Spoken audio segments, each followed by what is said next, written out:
De volta para uma conversa de peso com Renato de Oliveira, o gaúcho. E aí a gente falava da chegada de Ernesto Sarlat e de todo aquele momento do início dos anos 80 que Novo Hamburgo viveu, efervescência ainda do calçado, né? Talvez o momento onde a gente mais ganhou dinheiro, batendo recordes e recordes e recordes de exportação. E era gringo todo dia passando pela cidade, consumindo essa cidade e levando e vendendo o nosso calçado mundo afora. E aí, sempre foste vereador pelo MDB, né, até aquele momento, 97. Até 97, né, pelo MDB, depois pelo MDB. Ali a gente começou a viver uma outra realidade na nossa cidade, que foi a mudança na nossa, principalmente devido à questão da diferença da paridade cambial, claro que a chegada de novas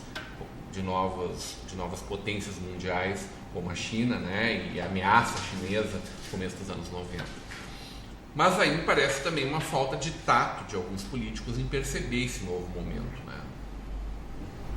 Empresários também, se você fosse analisar bem, eles estavam muito vinculados à produção, à exportação para Estados Unidos, tá?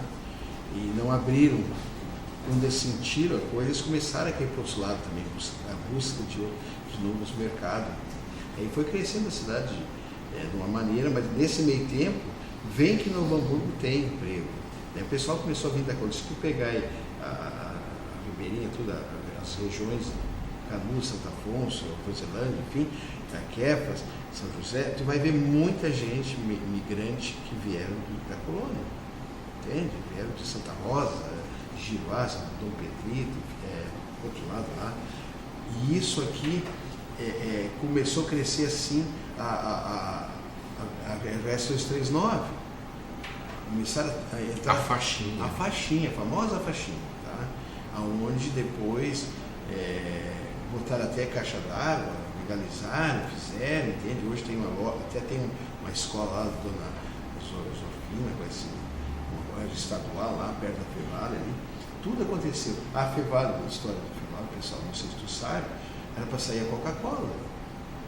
A Coca-Cola estava reservada, aquele espaço todo para a Coca-Cola. Nós achamos, e a SPU, num grupo, pediram para a criação da Fevale. Foi onde é que nós aprovamos. Eu estava lá e aprovei, queria aprovar. Arabi Rodrigues ajudou a contar essa história aqui. Em 1994 foi a eleição, a última, 92, a última eleição do PMDB, né? 96. 96 foi o primeiro do Ayrton. 96 já foi do Ayrton, 92 foi a última do PMDB. Não, o PMDB é a última porque terminou em 96. Terminou em 96, isso aí. Foi a última eleição. Né? Tu estava me dizendo que em 96, enquanto ainda se falava muito do asfalto, se queria vender asfalto, as pessoas queriam, na verdade, era emprego. É verdade. 96, 97, a eleição de 97, a campanha de 96, nós íamos, eu era um que estava junto com o Flávio Jeck, que era o candidato a vice, então eu ia nos bairros conhecidos, que eu era na Vila Dino, que ali na Redentora, chamada Redentora, Vila Dino toda, Redentora, e era o Vila Dino, no caso, né? Eram dois bairros, um só. Hoje tem Quefas, que tem Colina da Mata, Quefas Norte, Quefas, tem Colina da Mata, tudo ali vinculado. Tudo. Tem 5 bairros, um só, Flor do Vale, tudo criado dentro de um bairro só que pertence a São José, mas Quefas, no caso, né? Que é onde foi o Nelson Rins que começou a fazer aquelas casinhas, todo mundo construía, né? E liberava. 400 casas foram criadas, eles deram a instalação dos banheiros e as pessoas que ganharam o terreno foram construir sua própria casa. Depois houve um erro na lei, naquela época, depois, que virou especulação imobiliária, tá? Porque o certo seria tu ganhar essa casa. Se tu ganhasse a casa, tu vai embora, não quer mais, teria que voltar para a prefeitura para dar para outra pessoa que precisa. Isso não aconteceu. E hoje tu pode ver, hoje tem casas com 2 andares, 3 andares, isso aqui. Era só uma casinha para cada um. Era uma casinha para cada um. Como se diz, foi a Vila de Barro, projeto de Barro, assim, João de Barro. E a gente continua sendo um dos grandes problemas do nosso município, a questão da regularização fundiária, né? Isso aí. É muito sério, muito sério. Hoje tu vai nas ruas, eu ando muito nas ruas porque eu tenho um trabalho diferenciado. Eu conheço no Hamburgo, tá? Tem dificuldade de placas de identificações dos bairros, números pulados ainda até hoje tem, sabe? E isso aqui é um projeto que falta para fazer, sabe? São coisas. Então o erro dos prefeitos em termos, não pode olhar partido. Tu é do PMDB, o outro que ganha, continua o mesmo trabalho lá porque não tem divergência. Não é. A vida do município foi assim. No município, quando o Olívio Dutra assumiu o governo do Estado, a primeira coisa ele trancou. Por que ele trancou? E ninguém fala. Ele trancou porque achou que tinha superfaturamento. Podia até ter tido, mas continua a obra a ser feita. E até hoje ninguém fez ainda. Hoje brigando ainda. Giovanni Feltz falou que vai comprar essa briga aí com... mas ele tinha que ter começado lá atrás também. Ele assumido, eu não sou, e é um baita, eu só fui colega dele, vai ser um baita deputado federal. Conheço ele. Só que é o seguinte, o prefeito tinha que ter assumido, prefeito que interessa quem, vai lá, faz e depois cobra do Estado. Puta, é só ali que está pendendo. Daí agora descobriram que tem problema de posse, sempre tem uma dificuldade, é problema da obra barata, não sei. É tudo isso, fica. É má gestão, não? Quando chegar, ficar pronto, já não tem mais validade. Já está ultrapassado. Ultrapassado porque trancou ali mais de 25 anos de PMDB, aí tu troca de partido. PSDB, que é teu partido até hoje, onde tu é presidente do partido. Sim. Até março do ano que vem, pelo menos. Né? Por que essa mudança? Olha, eu sempre fui... Eu me lembro que na época eu vivi isso, eu estava lá dentro do PSDB, e tu tinha muita dor para trocar o teu PMDB.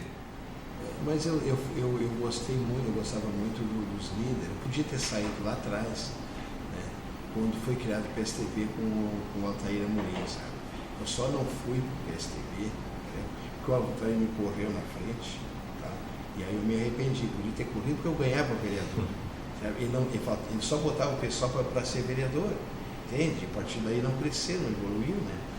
Porque as pessoas do PSDB, o Montório, o Alckmin, esses caras tudo saíram do PMDB. Se tu vê todas as lideranças do PSDB hoje, vieram do PMDB. Né? O que foi presidente da República também, o Serra também. Então eu tinha admiração. Mas o fato principal, Mário Covas, é que em 96 eu perdi para o Recinto por 66 votos. Tá? 66 votos. Daí eu comecei a receber palminha lá. Não, Gaúcho, não precisa se preocupar, tá? Porque eu comecei a vender carro, comecei a vender. Entende? Comecei a ficar endividado. Já estava endividado na campanha, saí na primeira suplência por 60 votos. E essas próprias pessoas saíram do PMDB e foram para o PDT. O Celso Paulo me encontrou 2 ou 3 dias depois do calçadão, já tem 3 caras comprados, não sei o quê. Puta. João Marcos, Armando Aguiar e o Recinto, certo? Tudo bem, né? Mas era comprado, né? O pessoal falou comprado, ganharam, não saíram por nada, tá? Certo? Não saíram por nada. Mas daí o Jair era deputado estadual, eu ajudei a eleger ele e o Paulo Ritze. Como eu tinha um conhecimento muito grande na base, eu fazia as reuniões na sede, daí não tem, dizia bem essa palavra, não tem dinheiro que pague o que o Gauchinho está fazendo, o Jair não tem dinheiro, tudo bem, mas na hora que eu precisei, em 97, primeiro dia, fui na posse, aí naquele dia, por passando quase 2, sabe? Né? Certo?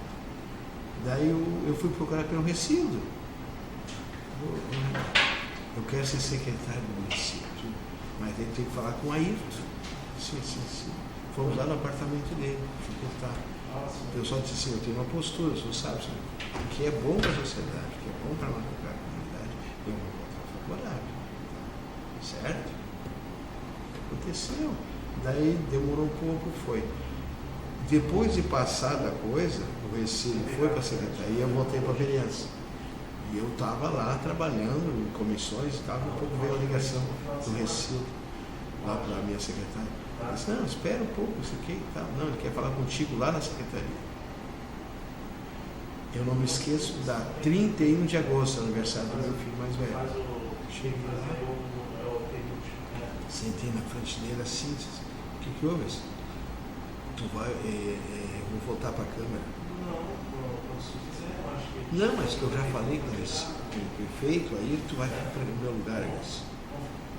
Foi quando eu fui 7 meses secretário. Mas nesse meio tempo, esse prefeito aí, ele deixou livre para que partido eu poderia, mesmo do PMDB. Certo? Como eu já estava mordido em termos assim, né? Eu não acreditava que ia ser. O reconhecimento. O reconhecimento. Né? Eu fui escolher o PSDB. Né? Um partido do PSDB. E estou até hoje, né? Entende? Então o que aconteceu? Eu disse, não, eu tenho que voltar para a Câmara porque eu tenho que me defender agora com esse negócio de compra, que gostou, sabe? E realmente, né? Aconteceu. E eu fiquei 7 meses na Secretaria de Urbanismo, só que eu não sou fazer política. Eu iluminei o Guarani todo. Eu tinha um orçamento na mão, certo? Não dava para fazer. O pessoal não acreditava, né? Mas eu não ia lá sentar com o pessoal, eu não botava, eu não tinha negócio, eu não tinha jornalista, eu não tinha nada, né? Eu tive a oportunidade de fazer isso aí. Então, o pessoal... A política é um lugar para fazer dinheiro só de forma escusa? Isso é muito difícil dizer isso. Não dá para ganhar dinheiro com a política se for de uma forma honesta? Não, chega. Tu pode sim, se tu tiver uma outra coisa ligada, que tem hoje prefeituras, o cara é dono de uma empresa, trabalha e consegue fazer licitamente um contrato, ganhar um contrato, só que ele não pode estar na direção da empresa, né? Tem que sair. Eu fui um caso, eu tinha uma empresa de água, mas eu não estava no meu nome, né? Mas eu abri as portas, entendeu? Os caras iam lá na Comusa, vendia isso. Isso é uma coisa lícita, não é? Tu está vendendo uma coisa que é tua, mas tu não, mas ao mesmo tempo tu não está envolvido em coisa nenhuma, não. Compra isso de mim que tu ganha tanto. Está muito difícil fazer política em 2014? Eu acho que 2014... O povo, com essa overdose de corrupção, de escândalos estourando, é justo a pecha de que político é ladrão? Eu não sei, como nós somos gaúchos, né? Os gaúchos que analisar bem, conta nos dedos quantos estão hoje envolvidos. Conta nos dedos, né? Certo? E o que estão envolvidos, tanto na área... Te dói muito quando tu ouve isso? Sim. Te machuca? Sim, porque não interessa se o cara é do meu partido. Eu fico satisfeito com o pé, sabe? Satisfeito, porque ele está fazendo a coisa errada, porque eu sempre disse, o pessoal não entende, às vezes eu falo para eles aqui, vocês têm o dom do voto, do poder do voto. Eles são nossos funcionários, coisa que eu mais gostava, agora não, agora está mais... Eu chegava na prefeitura, o pessoal não me atendia, ou atendia mal o Rodrigo, entendeu? Do meu lado, assim. Eles estão ganhando pago, eles são pagos por nós. O pessoal não entende que funcionário público diz assim, funcionário do público. A mesma coisa os vereadores, mesmo deputado estadual, federal. Agora estão fazendo um movimento aí eu disse assim, não, vocês botam no papel, faz o questionamento e mandam para os deputados federal, estadual, mas não botam 20 coisas, botam 2, 3 essenciais, né? Eu dei o exemplo para um, daí tinha uns aposentados junto, uma funcionária aposentada, eu disse assim, uma delas é a diferenciação, porque o vereador, funcionário público da prefeitura, do estado, da Dilma, tudo, governador, ganham a primeira parte dessa terceira dia 29 de junho, porque nós aposentados da Previdência temos que ganhar só em setembro, a primeira parte. Por que a diferenciação? Que o valor é bem maior que o outro. Porque tem rúbrica disso. Não, a igualdade é para todos, entende? O que mais precisa é aquele aposentado que ganha R$700. R$800. Isso que te motiva a estar na política? Hein? Sim, isso me motiva. Eu gosto de ver. Eu não quero dizer que eu saia da política, sabe? Mas eu quero criar líderes, tentar botar líderes no meu partido. Mas tu deixou alguns líderes para essa cidade, né? Sim, deixei. Formou algumas. Sim. E nome de rua, Gaúcho? Tem alguma rua nessa cidade que tem a tua assinatura embaixo? Tem bem mais, 100 nomes, bem mais de 100 nomes. Olha, projetos bons que eu fiz assim, bem rápido, que viu? Proibido, aí que eu fico, uma das manchetes que eu fiquei com a Thalita. Sabe qual é que a letra que eu criei? Proibida a venda de armas de brinquedo em Novo Hamburgo. Eu cheguei na entrevista na televisão sobre isso. Criou projeto nacional. Projeto nacional que depois foi apropriado a lei. Mas na hora. Nos levou a um plebiscito, inclusive, na discussão da arma de fogo. Na hora da votação, isso que me dói. Esses tempos o Cine era vivo ainda, bem nos últimos meses dele, ele foi na Câmara lá, com o Carlinhos defender esse negócio das armas de brinquedo. Daí, casualmente, eu estava na Câmara. Eu perguntei para ele assim: ô Carlinhos, é lamentável, até gostei que tu está defendendo esse projeto aí e tal, mas tu se lembra quando tu votou contra a mim, contra o meu projeto, sendo do meu partido na época, porque o Atalib era constitucional, não, só porque o empresário, aquele empresário dos calçadão lá, vendia arma de brinquedo. Lá atrás, olha quantos anos faz isso, entendeu? Isso não tem, então são projetos que eu fico, até eu usei muito não, mas eu criei nas propagandas isso aí, né?